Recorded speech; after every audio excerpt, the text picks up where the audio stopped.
আসসালামু আলাইকুম। আমি ডাক্তার মারুফা মুস্তারি। আমি সহকারী অধ্যাপক হিসেবে কর্মরত আছি বঙ্গবন্ধু শেখ মুজিব মেডিকেল বিশ্ববিদ্যালয়ে। সাধারণত থাইরয়েড সম্পর্কে জনগণকে সচেতন করার উদ্দেশ্যেই এই দিবসটা পালন হয়ে আসছে সারা বিশ্বব্যাপী, বাংলাদেশও ব্যতিক্রম না। এখানেও বিভিন্ন সংগঠন থাইরয়েড দিবসটা পালন করে। তো থাইরয়েড সম্পর্কে বলতে গেলে আসলে অনেক কিছুই বলতে হবে। আমরা সচেতন করব, কি বিষয়ে সচেতন করব, থাইরয়েড সম্পর্কে জানার জন্য থাইরয়েড আসলে কি। থাইরয়েড হরমোন আসলে একটা হরমোন যেটা থাইরয়েড গ্রন্থি হতে নিঃসৃত হয়, এবং থাইরয়েড গ্রন্থি গলার সামনে অবস্থিত একটি ছোট প্রজাপতির মতো দেখতে।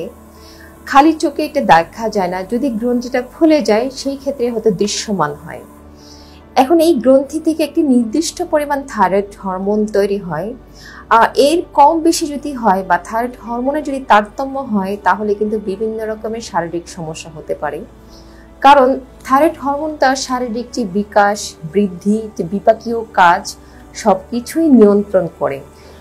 একটা মানব শিশুর ভ্রূণ হতে তার মৃত্যু পর্যন্ত থাইরয়েড হরমোনের ব্যাপক ভূমিকা থাকে।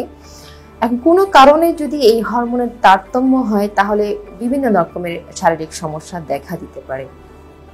একটা শিশুর বৃদ্ধি, মানসিক বিকাশ, এর পরবর্তীতে তার পিউবার্টি বা বয়ঃসন্ধি যে চেঞ্জেসগুলো আসে, সেগুলো সঠিক সময় আসার ক্ষেত্রে থাইরয়েড হরমোনের একটা গুরুত্বপূর্ণ ভূমিকা আছে।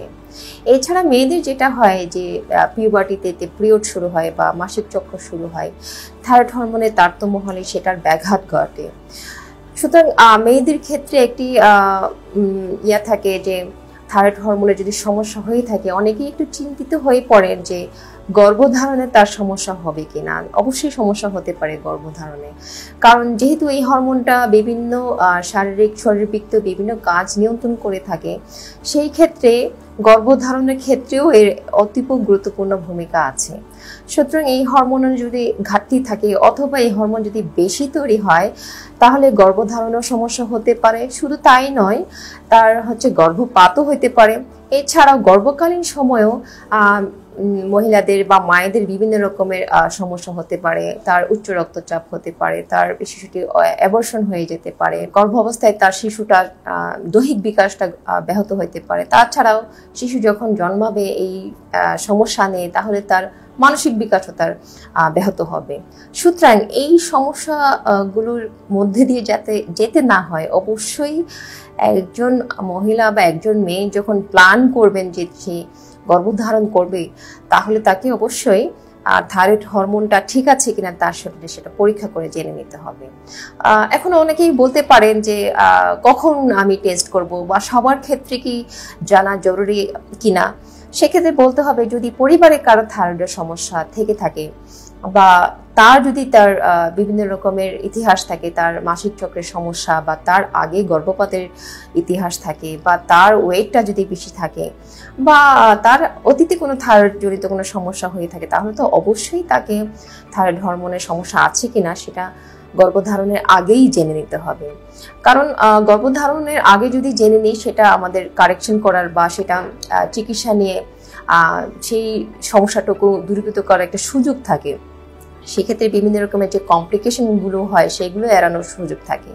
সুতরাং একটি মেয়ে যারা সন্তান ধারণক্ষম, তার যদি কোনো রকমের সমস্যা পরিলক্ষিত হয় বা কেউ যদি গর্ভধারণের পরিকল্পনা করে, তাকে অবশ্যই থাইরয়েড হরমোনের সমস্যা আছে কিনা সেটা জেনে নিতে হবে।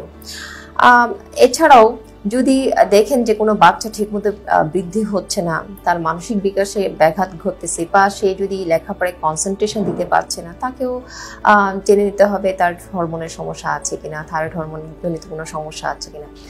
থাইরয়েড হরমোন জনিত আসলে বিভিন্ন রকমের হয়ে থাকে।